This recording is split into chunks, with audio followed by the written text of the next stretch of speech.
channel. Thank you guys for tuning in. This is just for the modders.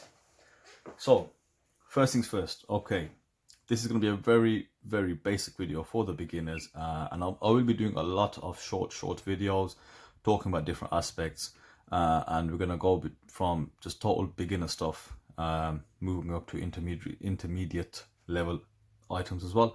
So the first things first, what are the basic tools that every, not even watch modder to be honest, every watch collector needs to have?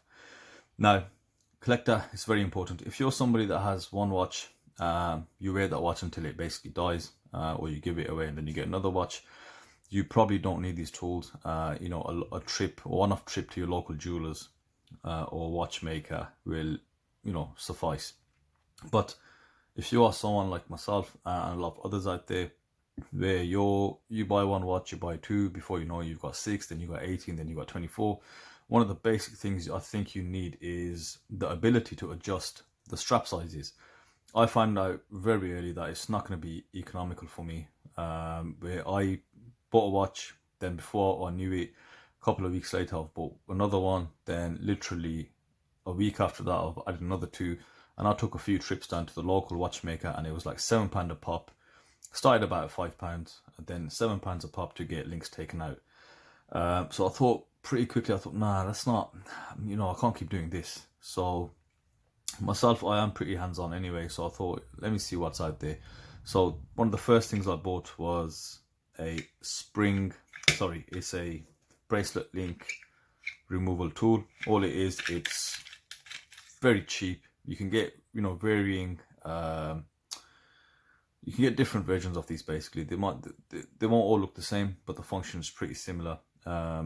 What the watchmakers actually use, they use a little grid to put your watch in there, and they'll use hammers and pins. There's no need for that. I've not actually had need for that to date. But what you get, you do need something wide, which you can put the watch bracelet into this slot over here, like so. And then you go about just taking links out. So that's one tool. Screws in basically, it's got a little pin there, and you can see how it works.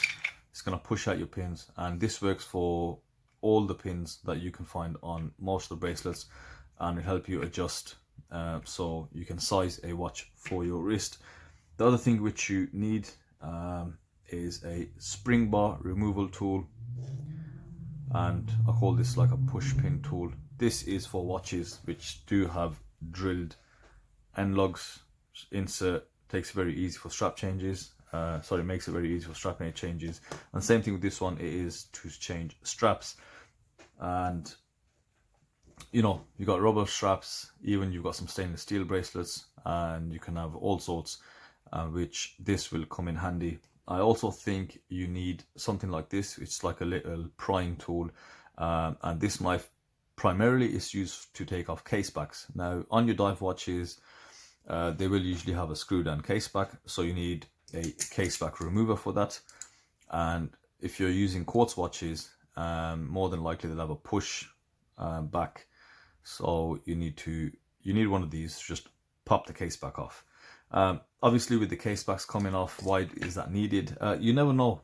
When it comes to quartz battery change as well, it's something which you can't do yourself, so you need one of these to pop the case back off, and to put it back on, there is a little rudimentary way to do that, and it involves a wooden spoon, and you basically are applying loads of pressure to the back just to snap it back on. However, that is not advised. You could end up smashing the front case, the crystal, so you will need a case back, or basically a case press tool, which will double up as a crystal press. This is the said crystal press in question.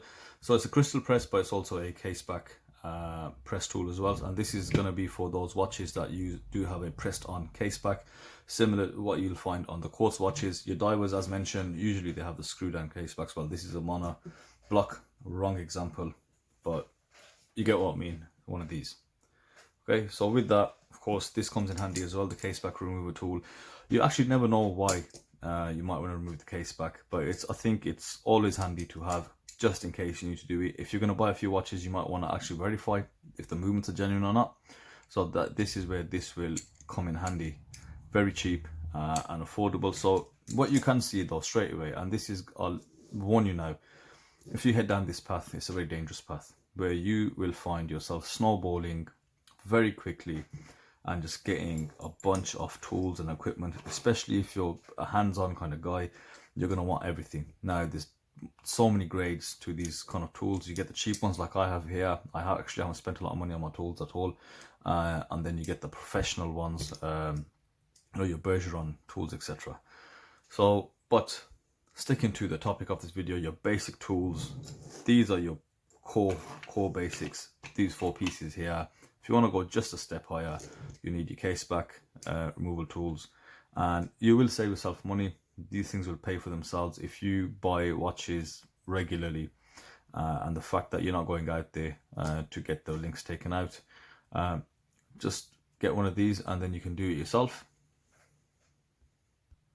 Interestingly enough, my next video that I want to do is going to be how to size bracelets. So thank you guys for tuning in, and I'll see you on the next video.